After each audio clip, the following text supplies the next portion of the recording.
Good morning, my friends. Welcome to the metal shop.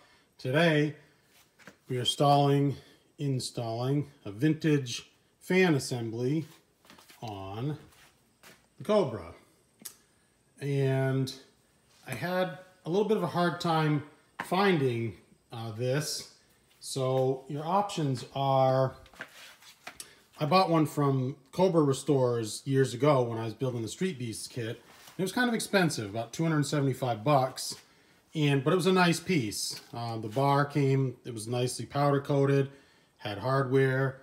It was a pretty nice piece. Went to order it this time, they let me order it, and then said they're out of stock and weren't sure when they were going to get it again. So I started the hunt. They're still listed for sale on ERA's website, close to $300, but you know that website is an antique. It's ancient. I emailed them. I got no response whatsoever. I don't even know if they're still in business.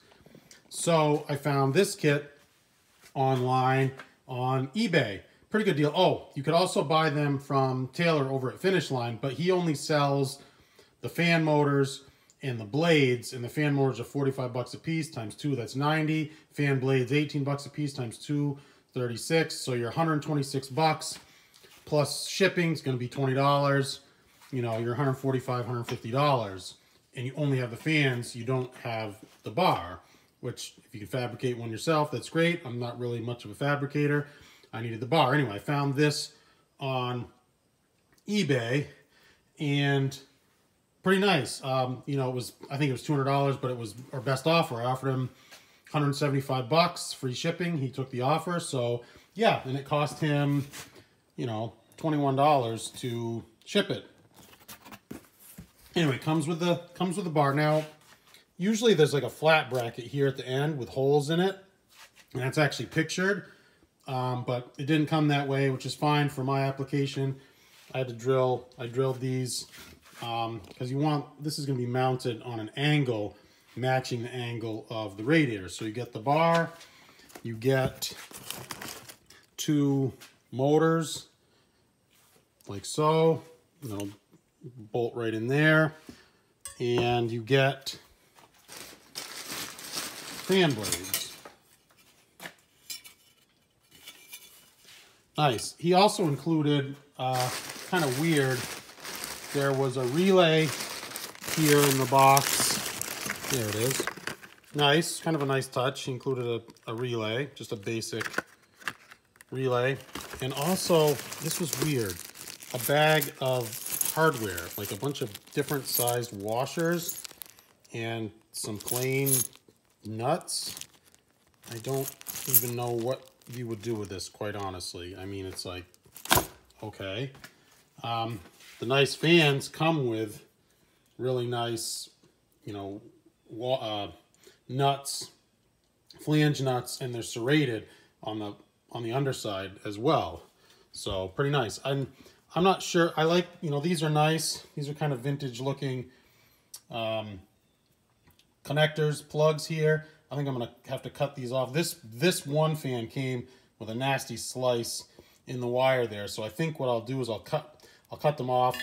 I'm going to splice them together, and then maybe I'll use one of these ends where it comes out in the engine bay for that vintage look. So, and a quick little story about the fans. When they stuffed the 427 into the car, most of you guys know, they ran into cooling issues. And the cooling issues are because the radiator is mounted on an angle. It's actually not efficient for cooling. You know, you'd think, you know, you stand something straight up, you have this amount of surface area, you actually put it down on the bias, you have more surface area. But for whatever reasons, I'm not an engineer, I'm not a physicist, it doesn't cool as well mounted on the angle. So they had to do something for cooling, and they didn't have, you know, huge electric fans like we have today. So what they did was they scavenged these motors. These were blower motors, heater blower motors from Ford, probably from a Mustang or, you know, Ken Miles' wife's station wagon or something like that. And these fans were from an air conditioning, heating and cooling unit, just, you know, that industry. So they, you know, and the original bars were bolted in because they had a nice kind of a square assembly that went around the radiator, and they made this to bolt right into that, so it was kind of nice. So that's kind of cool. So, you know, one of the ironies with any replica is you're running into the same issues as the original cars. Overheating, super hot foot boxes. And what we figured out a long time ago is you want an electric fan on the inside of the radiator pulling through. And like I said, I'm not a physicist, but that's some basic physics.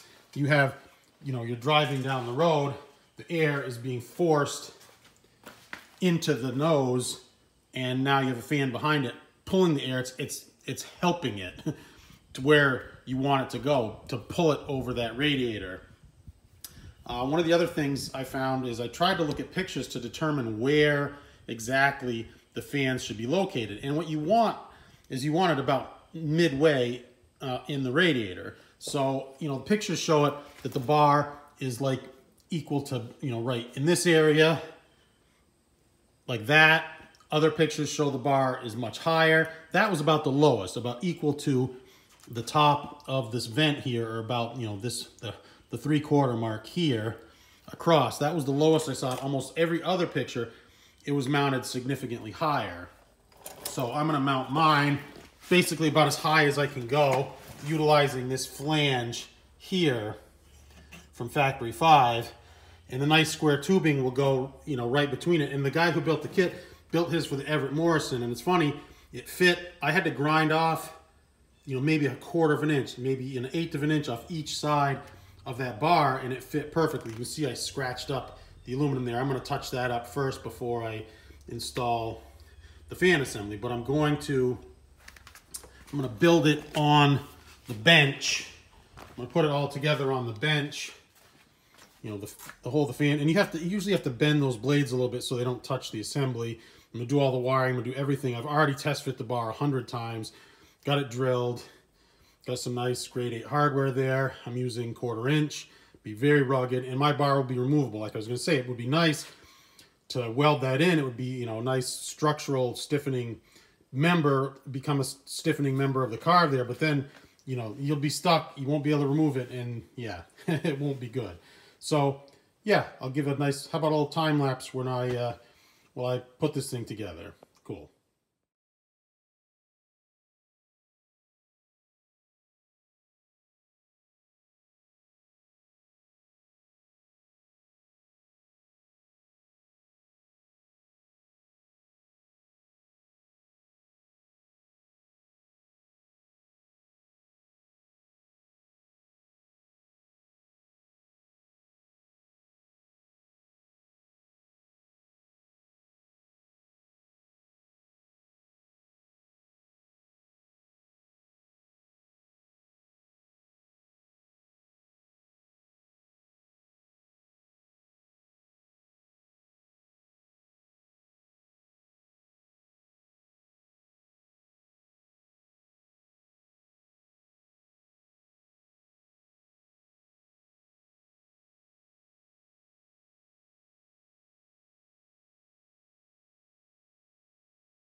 All right, well, they're in there, and they look beautiful. You saw in the time lapse that they work. Right now they are, with the positive, they're blowers. They push towards the radiator. You can switch the positive and the negative, and they'll become a puller. These things are really just for looks. Of course, obviously I'm gonna wire them up so that they will work on a switch. You know, just kind of neat, kind of cool. You know, maybe at a car show you flip it on, whatever. I don't know if you guys can see in there. I test fit this a bunch of times yesterday, and that really paid off, because you're drilling the hole here in the Factory 5 bracket, and I did it on a bias. I drilled through the angle here, so you're matching up 1, 2, and then on the backside 3 holes. So I had to make them, you know, a good deal, probably about a 5/16 hole or so, just to account for all of the variables. And you'll see, you can see I scratched the crap up out of this aluminum panel. I touched it up with black paint, but you know, it had you know, there's black paint on there, but you just touch it and it flakes off.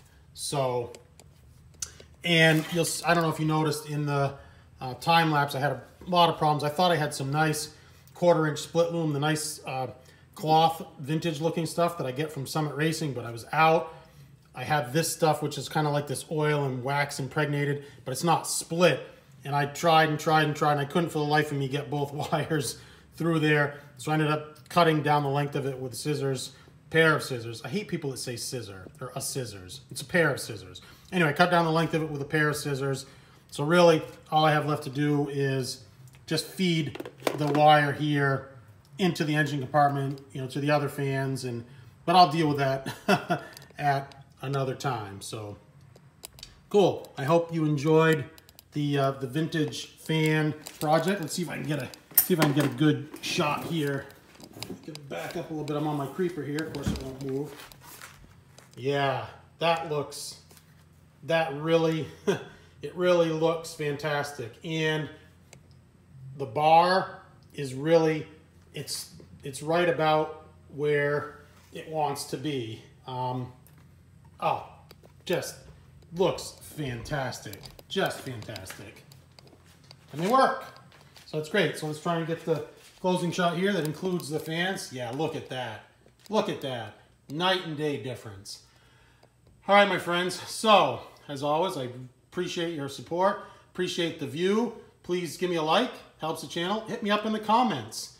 You got your own vintage fan stories, tips and tricks, what have you.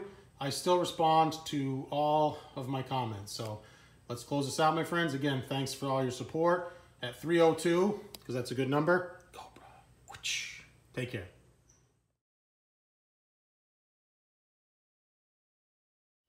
Hey, you still here? Hey, check this out. A little postscript to the video. Watch this. Spin this blade.